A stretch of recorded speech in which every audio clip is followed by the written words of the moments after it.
Fala aí meninada, tudo bem com vocês? Bem-vindos a mais um encontro aqui no Catequese em Casa. E, continuando o tema da revelação divina, hoje nós vamos falar sobre Abraão e os profetas do Antigo Testamento. Então, para a gente recordar, no último encontro a gente viu a revelação de Deus que acontece desde a origem, desde os primeiros seres humanos até a aliança que Deus faz com Noé. Essa antiga aliança que Deus faz com Noé, a gente viu que é a voz de Deus para os povos dispersos pelo mundo inteiro. E a gente viu também que é possível, vivendo segundo a sua consciência, conforme essa aliança primeira feita com Noé, alcançar graus de santidade, como por exemplo o rei sacerdote Melquisedeque. Hoje, então, a gente vai seguir para frente na história e a gente começa com Abraão. O que o catecismo nos fala lá no número 59? Para reunir a humanidade dispersa, Deus escolhe Abrão, exatamente, ele não se chamava Abraão, ele se chamava Abrão, e chama-o para deixar a sua terra, a sua família e a casa de seu pai, para o fazer Abraão, o que quer dizer pai de um grande número de nações. Em ti serão abençoadas todas as nações da terra. Então, basicamente, a partir de Abraão, Deus quer começar a edificar seu povo. O povo de Israel ele vai ser como o tronco de uma árvore, onde a gente vai enxertar uns galhos, né, que seriam os pagãos, né, os povos, os gentios, que não eram o povo de Israel, que não eram o povo judeu. E a partir do enxerto desses galhos, aí vai se formar a plenitude do povo de Deus, que é a igreja. Então, basicamente essa é a lógica da formação do povo de Deus em Abraão. Uma curiosidade para vocês, o que significa o nome Abraão? Na verdade, é uma junção de duas palavras, no original, Abraham, né?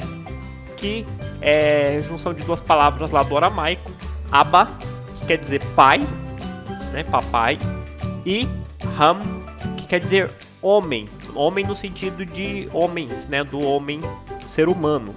Então, Abraham significa que ele é o pai dos homens, como a gente viu no parágrafo do catecismo que a gente acabou de ler, o pai de um grande número de nações. Mas por que Deus escolhe Abraão? Bom, pela sua fé. Ele é eleito a pedra fundamental do povo de Deus. Deus quer edificar suas realidades aqui na terra sobre uma fé sólida. E é por isso que Abraão é escolhido pela sua fé, para que sobre ele seja edificado o povo de Deus, assim como depois, no Novo Testamento, Jesus vai escolher Pedro, também pela sua fé, para ser a rocha onde ele vai edificar a sua igreja, que é o novo povo de Deus.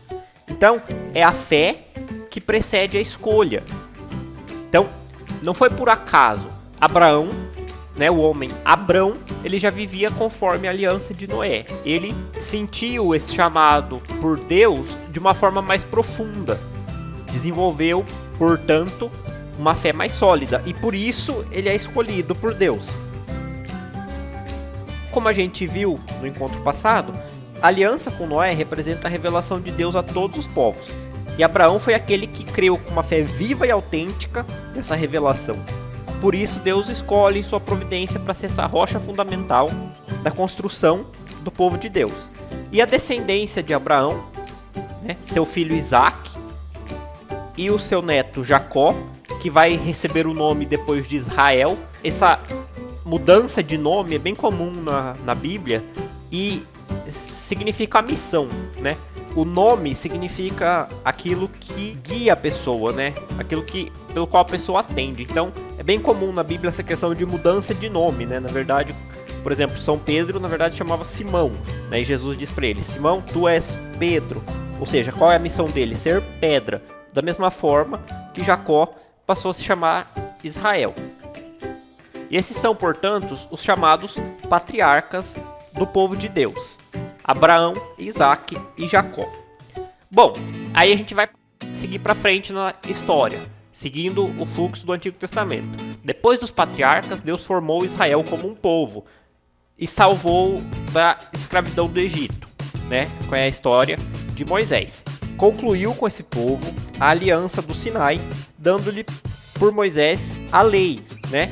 Que a gente conhece como os 10 mandamentos e as antigas leis do povo judeu, para que Israel reconhecesse e servisse o único Deus, vivo e verdadeiro, Pai providente e justo juiz, e que vivesse na expectativa do Salvador prometido. Israel é o povo sacerdotal de Deus, sobre o qual foi invocado o nome do Senhor. Né? Sacerdote é aquele que se comunica com Deus em primeiro, né? É aquele que faz a ligação entre Deus e os homens. E o povo de Israel foi esse povo escolhido para comunicar a humanidade toda com Deus. É o povo daqueles a quem Deus falou em primeiro lugar. O povo dos nossos irmãos mais velhos na fé de Abraão. Abraão, nosso pai na fé. O povo de Israel é o povo que primeiro seguiu a nossa fé. Depois da libertação do Egito, Deus, diante das diversas vezes em que o povo de Israel se afastava dele e pecava, enviava os profetas para incomodar esse povo, para chamar a atenção desse povo, para puxar a orelha desse povo e falar: voltem para Deus. Então, durante o Antigo Testamento, pelos profetas, Deus forma seu povo na esperança da salvação, na expectativa de uma aliança nova e eterna destinada a todos os homens, que será gravada nos corações. Os profetas anunciam uma redenção radical do povo de Deus, a purificação de todas as suas infidelidades, uma salvação que abrangerá todas as nações. Serão sobretudo os pobres e os humildes do Senhor os portadores desta esperança. Diante do sofrimento, né, aqui nessa terra, vem a esperança da salvação. E é uma salvação que precisa ser completa, precisa ser abrangente para todos os povos e todas as nações. As mulheres que aparecem no Antigo Testamento, as santas mulheres, né? São várias, aqui tem o nome de algumas, né? Citado aqui: Sara, Rebeca, Judite, Esther. Elas representam a esperança da salvação no povo de Israel. E elas são assim um reflexo, um prenúncio de Nossa Senhora, de Maria, Santa Mãe de Deus. Que Maria, sim, é a imagem puríssima dessa esperança. Então, a santidade, a pureza dessas mulheres são uma preparação, são um prenúncio da Santíssima Virgem Maria, que vai ser o canal pelo qual Deus vai se encarnar, a Santa Mãe de Deus. Por fim, a gente vê que todo o Testamento ele é um grande processo pedagógico. Todo o Antigo Testamento é um grande processo pedagógico onde Deus escolhe, constrói e educa um povo para receber a plenitude da revelação. Então a gente diz que no Antigo Testamento Deus se revela a conta-gota. E no Novo Testamento, em Jesus Cristo, ele se derrama de balde, né? Porque Jesus ele é o próprio verbo de Deus que se faz homem. E a partir de Jesus, da plenitude da revelação, que Deus quer reunir todos os povos dispersos pelo mundo inteiro, lá naquela árvore, né? Fazer aquele enxerto.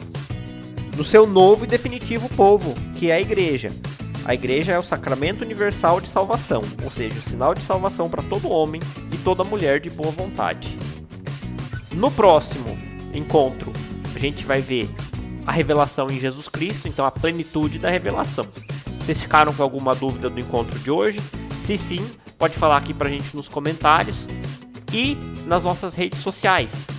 Temos agora o Facebook, também o Instagram. E se gostaram do vídeo, deixem o like, compartilhem com seus colegas e se inscrevam no canal. Até o próximo encontro, que Deus abençoe vocês.